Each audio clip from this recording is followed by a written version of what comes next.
नमस्कार, स्वागत है आप सभी का लाइव 24 में और मैं हूं आप सबके साथ दिशा कटारिया। शुरुआत करते हैं आज की बड़ी खबरों से। महारानी लक्ष्मीबाई जयंती समारोह के अंतिम दिन झांसी पहुंचे प्रधानमंत्री नरेंद्र मोदी का किले में आगमन पर जल थल वायु तीनों सेनाओं के प्रमुखों ने उनका स्वागत किया। इस दौरान पीएम ने महारानी लक्ष्मीबाई को नमन किया और तिरंगे को सलामी दी। इसी के साथ एनसीसी कैडेट के साथ पीएम ने मुलाकात की तो साथ ही सेना को लाइफ कॉम्पैक्ट हेलीकॉप्टर और ड्रोन भी समर्पित किया। इसी के साथ डिफेंस कॉरिडोर और 600 मेगावाट वाटर सोलर प्लांट की आधारशिला भी पीएम द्वारा रखी गई तो जनपद को अटल एकता पार्क की सौगात भी दी गई। पीएम ने झांसी को शौर्य की धरती बताते हुए लक्ष्मीबाई के पराक्रम को याद किया तो मेजर ध्यानचंद को भी मन से याद किया गया।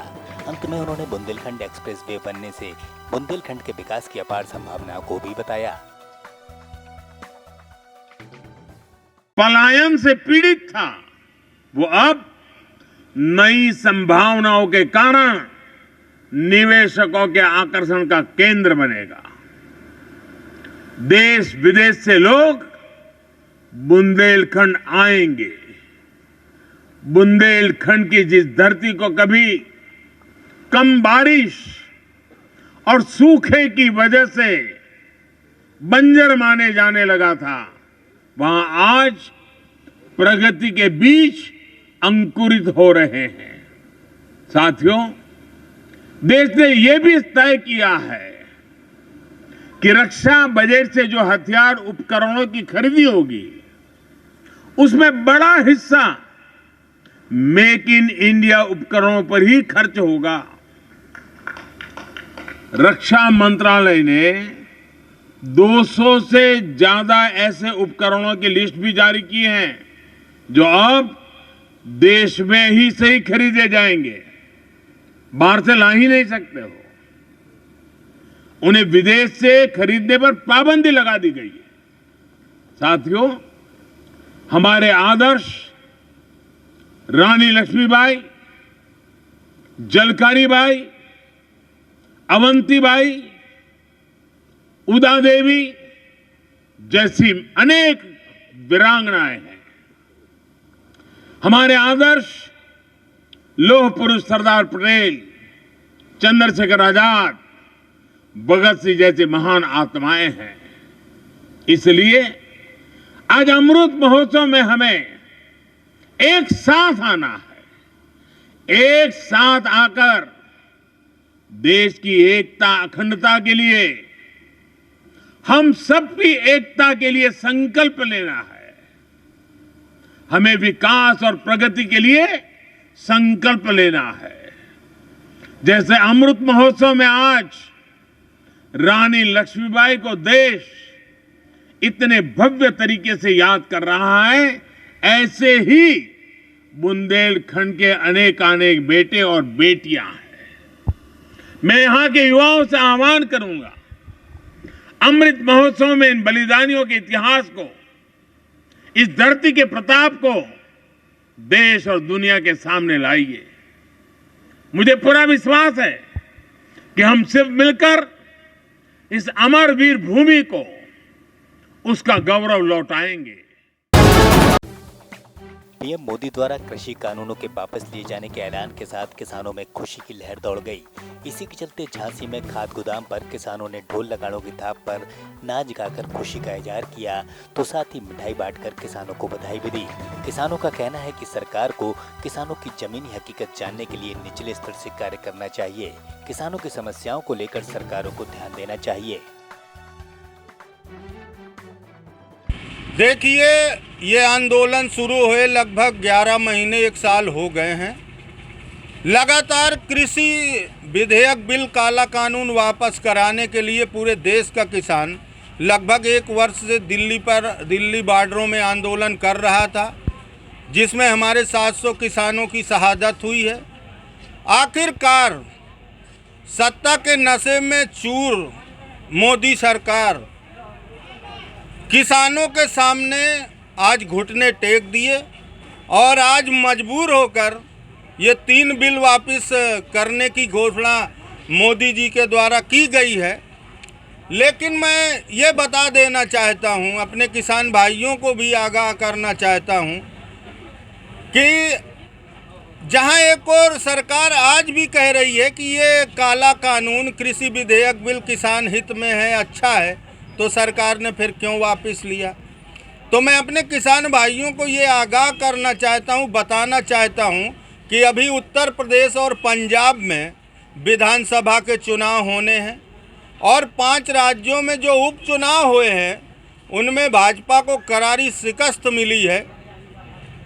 इसी से घबराकर सरकार ने ये आनन फानन में घोषणा की है। लेकिन मैं ये कहना चाहता हूँ कि जब तक किसानों को एमएसपी की खरीद का कानून नहीं बनाया जाता और जो 1 साल के दौरान किसानों पर मुकदमे लगाए गए हैं आंदोलन के दौरान, तो सरकार इन मुकदमों को वापस ले, कृषि बिल का कानून बनाए, तो वापस का कानून बनाए और एमएसपी का कानून बनाए, ये कहना चाहते हैं। और आज किसान जीता है, अहंकारी सरकार आ रही है। सबसे पहले तो मैं संदेश देना चाहता हूँ अहंकार का, जो जिस आवाज़ बुलंदी से ये कहते किसान हित में एक कानून है और किसानों से इसका लाभ होगा, ये बात तो स्पष्ट हो चुकी है, एक किसान हित में बिल्कुल नहीं था। और जो शासन ने वापस लिया है उनके अहंकार का समापन हुआ है। और किसान भाइयों के लिए जैसे आपने कहा कि क्या होना चाहिए, इन अध्यादेश के लिए से ज़्यादा किसानों को समय से उनकी ज़रूरत का वितरण होना चाहिए। आज जैसे आज आप जहाँ पे खड़े हैं, जो खाद वितरण केंद्र मऊरानीपुर है, यहाँ पे 15 दिन 8 दिन से खाद की लाइन पे किसान लगा हुआ है, लेकिन खाद नहीं मिल पा रही समय से बुआई का लाभ नहीं ले पा रहे, इंद्रदेव ने बारिश की उसका लाभ नहीं मिल पा रहा। कहने का मतलब है कि जो किसानों की प्राथमिक आवश्यकता है, शासन उस पर तो कानून बना नहीं रही है कि जो किसानों को शासन द्वारा जो सेवाएं दी जानी है, अगर वो किसानों को समय से नहीं मिलती है, अगर उसमें लापरवाही बरती जाती है, जो उस वितरण में अपनी भूमिका दे रहा है, उनके खिलाफ सख्त से सख्त कार्रवाई का कानून बनना चाहिए है। किसान हित में जो किसान सेवाओं से संबंधित समस्याओं के समाधान का समयबद्ध तरीके से समाधान होना पहली प्राथमिकता किसानों की है। प्राथमिक चीज़ों के वितरण की प्रक्रिया को सुधारना पहली प्राथमिकता भारत सरकार की अब होनी चाहिए। ग्रामीण क्षेत्र की खेल प्रतिभाओं को निखारने के लिए सांसद खेल महाकुंभ का आयोजन सीतापुर के तंबौर के केपीएस महाविद्यालय में किया गया, जिसमें आसपास की ग्रामीण प्रतिभाओं ने सहभागिता की। तो अलग अलग खेलों में प्रतिभाग करते हुए बेहतर प्रदर्शन खिलाड़ियों द्वारा किया गया। खेल स्पर्धा का शुभारंभ सांसद सीतापुर राजेश वर्मा ने मां सरस्वती के चित्र पर माल्यार्पण करने के बाद खेल मैदान पर फीता काटकर किया। इस दौरान वॉलीबॉल, कबड्डी, गोला फेंक, लंबी कूद और दौड़ की प्रतियोगिताओं में बालक व बालिकाओं ने स्पर्धा जीती, तो वहीं खिलाड़ियों ने अपना बेहतर प्रदर्शन भी किया। खेलों के समापन के बाद सांसद द्वारा खिलाड़ियों के उत्साहवर्धन के लिए पुरस्कार वितरण समारोह का आयोजन किया गया। देखिए, अभी प्रधानमंत्री जी का एक अपना निर्णय था कि प्रत्येक सांसद खेल स्पर्धा के नाम से अपने खेलों का प्रचार प्रसार अपने क्षेत्र में जाए, खेल की प्रतियोगिता को कराने का काम करें। आज इसी कड़ी में हमारा ये 7वां ब्लॉक है। आज बेहता और व्यवसाय का संयुक्त रूप से हो रहा है, जिसमें आज लंबी कूद, आपका गोला फेंक, 100 मीटर, 200 मीटर, 400 मीटर की दौड़, कबड्डी प्रतियोगिता, आपके सामने वॉलीबॉल प्रतियोगिता चल रही है, बैडमिंटन प्रतियोगिता, ये आज यहाँ पर हो रही है। इसी प्रकार से हमने महमूदाबाद में, मथुरा में, गोवा में सब जगह कराए हैं। इस प्रतियोगिता का उद्देश्य सिर्फ ये है कि ग्रामीण स्तर से प्रतिभाओं को उठा करके हम लोग देश लेवल तक ले जाने का काम करते हैं। देश लेवल तक हमारी प्रतिभा बढ़ेगी तो अंतर्राष्ट्रीय स्तर पर भी हमारे सीतापुर को भी अपने नाम रोशन करेंगे।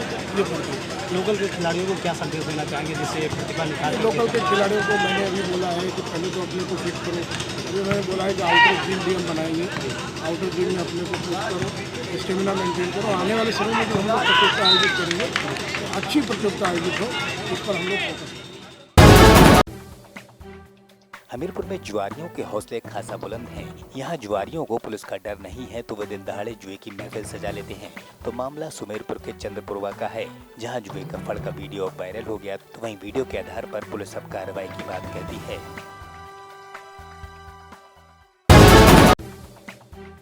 मुरादाबाद के मझोला में भाजपा नेत्री हेमा खत्री ने कोतवाली पुलिस को तहरीर देकर निर्यातक के चालक के खिलाफ मामला दर्ज कराया।